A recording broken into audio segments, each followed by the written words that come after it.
Hello दोस्तों, कैसे हो? आपका स्वागत है त्रिपान स्टडी सेंटर में। यहाँ पर जो हम करने जा रहे हैं कक्षा 12वीं सीबीएसई एनसीईआरटी के अंतर्गत शारीरिक शिक्षा यानी फिजिकल एजुकेशन का जो यहाँ पेपर है एग्ज़ाम पॉइंट ऑफ व्यू से काफ़ी महत्वपूर्ण है और ये एग्ज़ाम में आने के 100% चांसेस रहेंगे। तो इसको जो है बहुत ही समझ और समझदारी से आपको करना है और हर एक क्वेश्चन को अच्छे से एनालाइज करना है और ये आपके लिए काफ़ी महत्वपूर्ण बन जाता है। चलिए देखते हैं हमारा यहाँ क्वेश्चन क्या आया है। हमारे समक्ष जो क्वेश्चन आया है, नीचे दो कथन दिए गए हैं जिनमें से एक दावा है यानी अभिकथन है जिसे ए से हम रिप्रेजेंट करेंगे, ठीक है, और दूसरा जो है कारण है जिसको आर से हम रिप्रेजेंट करेंगे। और यहाँ क्वेश्चन है अभिकथन यही कहता है यानी दावा यही है कि भी विटामिन सी की कमी के कारण होता है। यहाँ पर दावा देखिए साफ है, कीवी जो है विटामिन सी की कमी के कारण होता है और यहाँ पर कारण ये बताई जा रही है कि यह बीमारी तब शुरू होती है जब आहार में लंबे समय तक ताज़ी सब्जियों और फल शामिल नहीं होती हैं।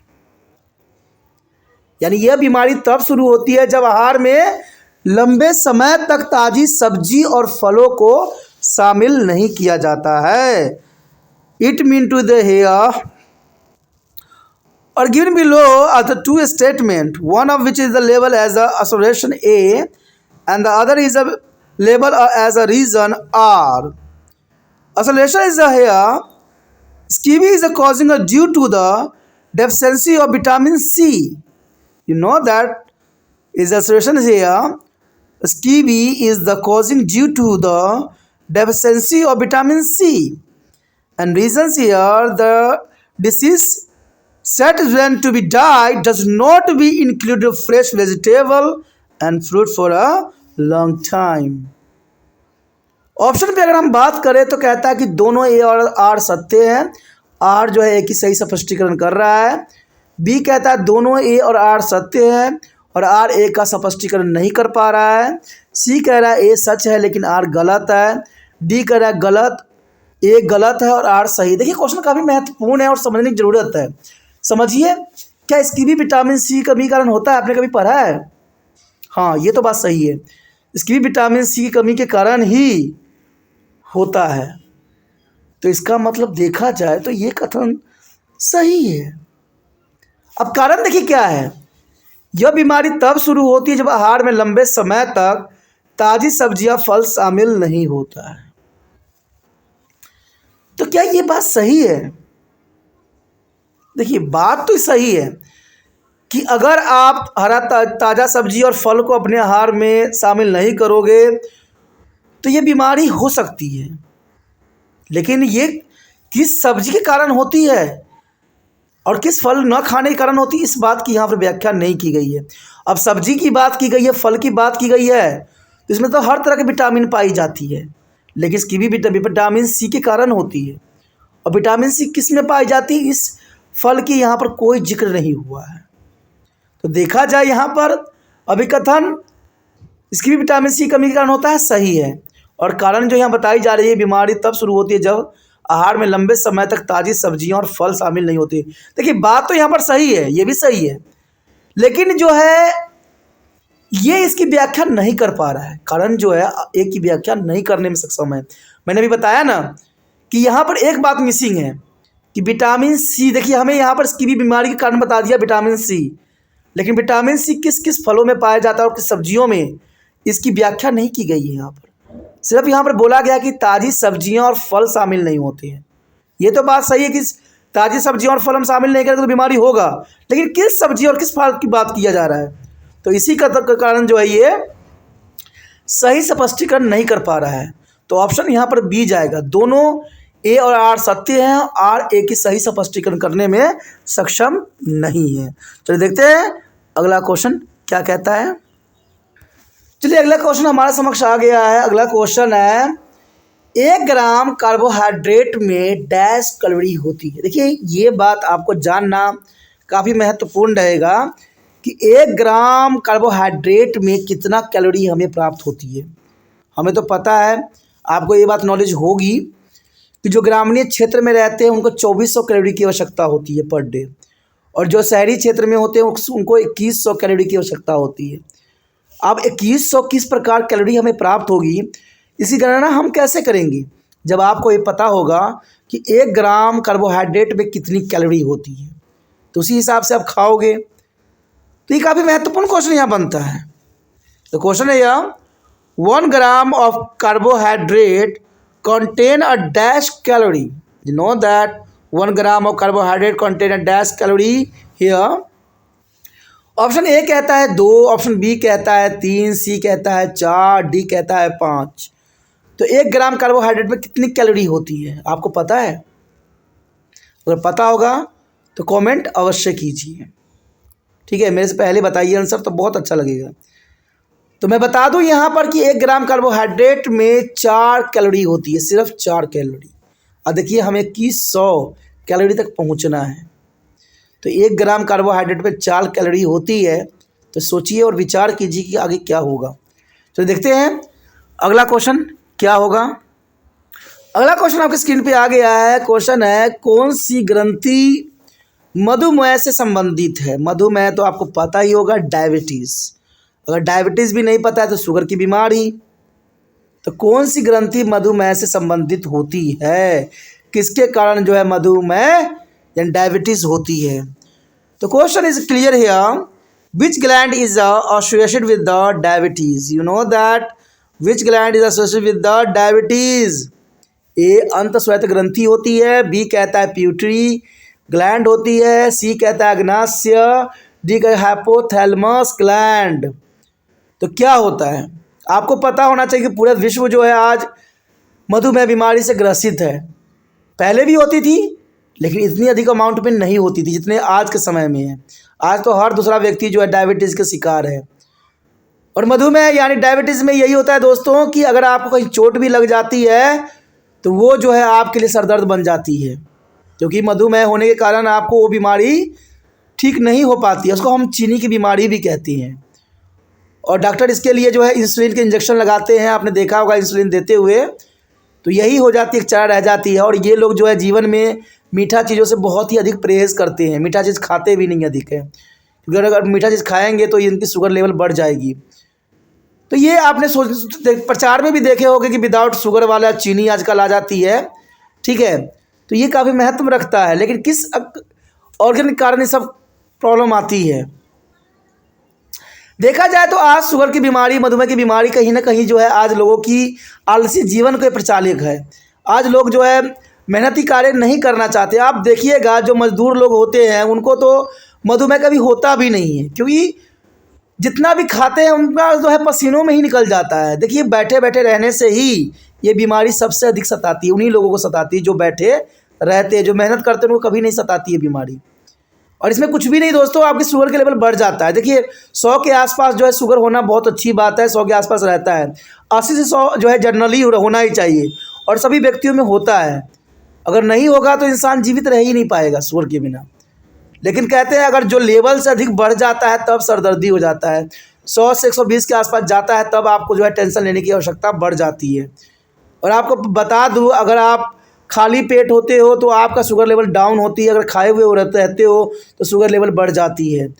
तो देखा जाए इन सब का सबसे बड़ा कारण जो ग्रंथि बनती है वो है अग्नाशय ग्रंथि। अगर अग्नाशय ग्रंथि के कारण होता है कि ये जो होता है इंसुलिन छोड़ना बंद कर देता है, और इंसुलिन न छोड़ने के कारण जो है हम डायबिटीज़ से यानी मधुमेह से हम पीड़ित हो जाते हैं।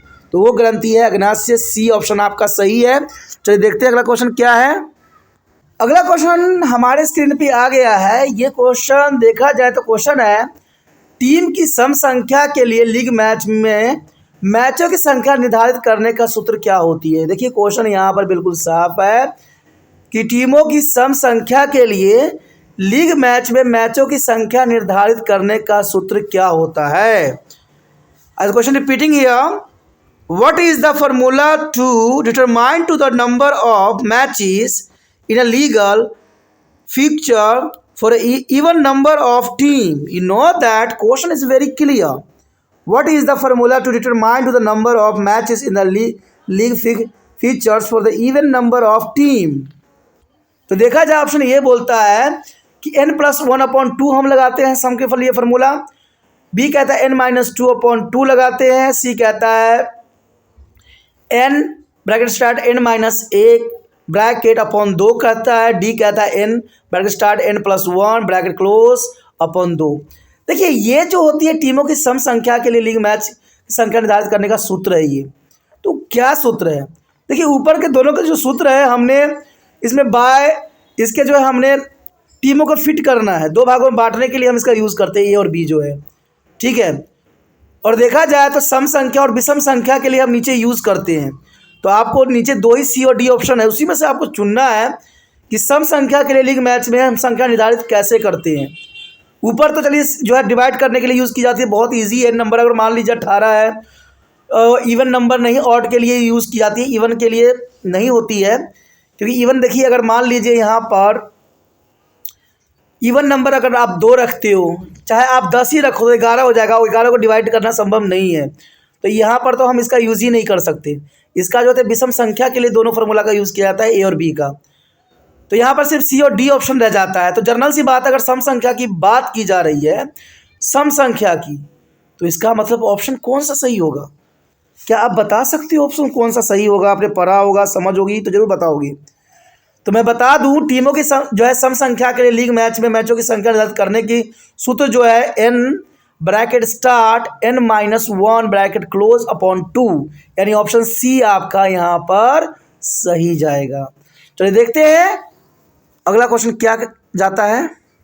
देखिए यहाँ पर क्वेश्चन काफ़ी इंटरेस्टिंग आया है। क्वेश्चन है कि एक प्रतिष्ठित CBSE स्कूल के सही शिक्षक श्री गोपी ने फिक्चर की उचित ड्राइंग के बाद अपने परिसर में एक इंटर स्कूल कबड्डी टूर्नामेंट आयोजित करने का निर्णय लिया है। उन्होंने इंटर स्कूल कबड्डी पैटर्न का टूर्नामेंट आयोजित करने के लिए प्रबंधन और प्रिंसिपल से सलाह भी ली है, लेकिन सही शिक्षक को इंटर स्कूल कबड्डी टूर्नामेंट के बारे में जानकारी नहीं थी, इसलिए उन्होंने नेशनल कबड्डी रेफरी एसोसिएशन से चर्चा किया है। आपका क्वेश्चन ये है कि इस प्रकार के टूर्नामेंट को आयोजित करने के लिए निम्नलिखित में से कौन सा तरीका सबसे अच्छा होगा?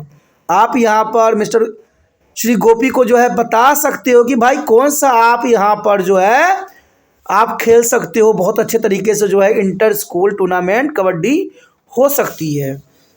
You know that question here mister Gopi, physical education teacher of rapt of CBSE school has decided to be a conduct on the inter-school kabaddi tournament in the premise after the proper drawing of fixture. He consulted to their management and principal to be conduct to be tournament of inter-school kabaddi pattern. But the physical education teacher was not aware to the inter-school kabaddi tournament. So he discussed with the National Kabaddi Reference Association here. You know that your answer here. Questions here, which of the following is the best method to organize this kind of tournament? तो option है या क्या हम उनको ये सलाह दे सकते हैं कि नॉकआउट टूर्नामेंट करवाएं, या बी लीग टूर्नामेंट करवाने की हम सलाह दे सकते हैं, या सी संयोजन टूर्नामेंट, या डी राउंड रेवन टूर्नामेंट? तो क्वेश्चन यहाँ पर काफ़ी महत्वपूर्ण है, समझने के लिए ज़रूरी है और विचार करने योग्य भी है। तो आप बता सकते हो कि मिस्टर गोपी को कि आप लीग टूर्नामेंट कीजिएगा तो ये बेटर रहेगा इंटर स्कूल कबड्डी टूर्नामेंट के लिए।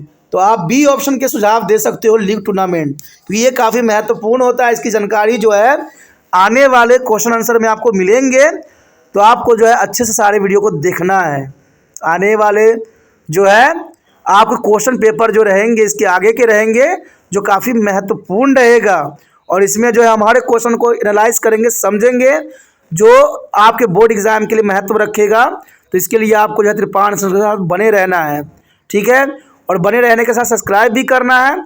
चलिए देखते हैं अगला क्वेश्चन क्या कहता है। अगला क्वेश्चन आपके समक्ष आ गया है। अगला क्वेश्चन है कि स्कूल प्रबंधन के विशेष आवश्यकता वाले बच्चे की शिक्षा में शारीरिक गतिविधियों की आवश्यक स्थान को पहचानने की आवश्यकता है। इनमें से कौन सा विशेष आवश्यकता वाले बच्चों में शारीरिक गतिविधियों के परिणाम में से एक नहीं है? यानी इसमें से कुछ अच्छे परिणाम दिए गए हैं, लेकिन आपको जो है उस परिणाम को ढूंढना है जो सही विकल्प के रूप में नहीं है। The question here, school management need to be recognize the essentially place of physical activity in the education of children with the social needs. Which of this is not one of the result of the physical activity in a children with a special need? You know that option here, क्या ए आत्मविश्वास में सुधार करने के लिए, B सहन शक्ति में सुधार, या सी अवसाद में वृद्धि, या सी बेहतर हाथ आंख अवनमन। देखिए क्वेश्चन यहाँ पर समझने योग्य है और विचार करने लायक है कि स्कूल प्रबंधन के विशेष आवश्यकता वाले बच्चों की शिक्षा में सही शिक्षा की आवश्यकता, स्थान को पहचानने की आवश्यकता है।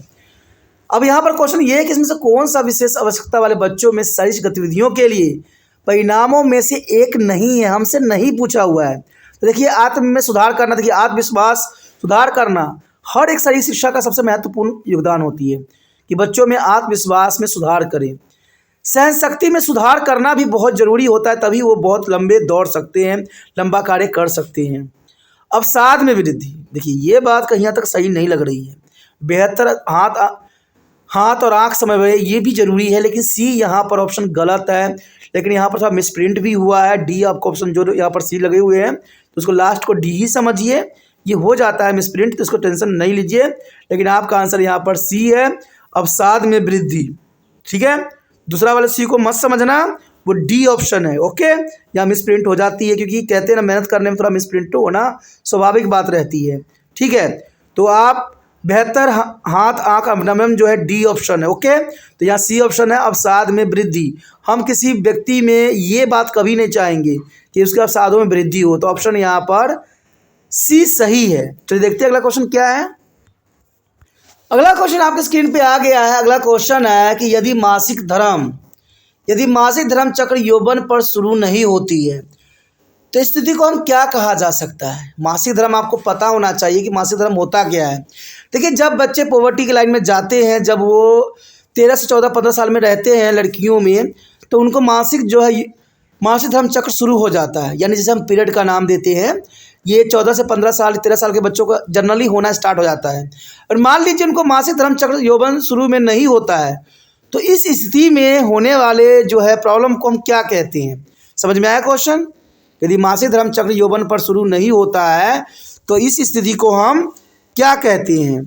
If the maturation cycle does not be begin at the poverty the condition is called, you know that question here, if the maturation cycle does not be begin at the poverty the condition is called, क्या उसको हम ये प्राथमिक अमनोरिया कहते हैं, या भी माध्यमिक अमनेरिया कहते हैं, या सी गोलियोमनेरिया कहते हैं, या उसे कष्टतावर्य कहते हैं, यानी कष्टतावर्य।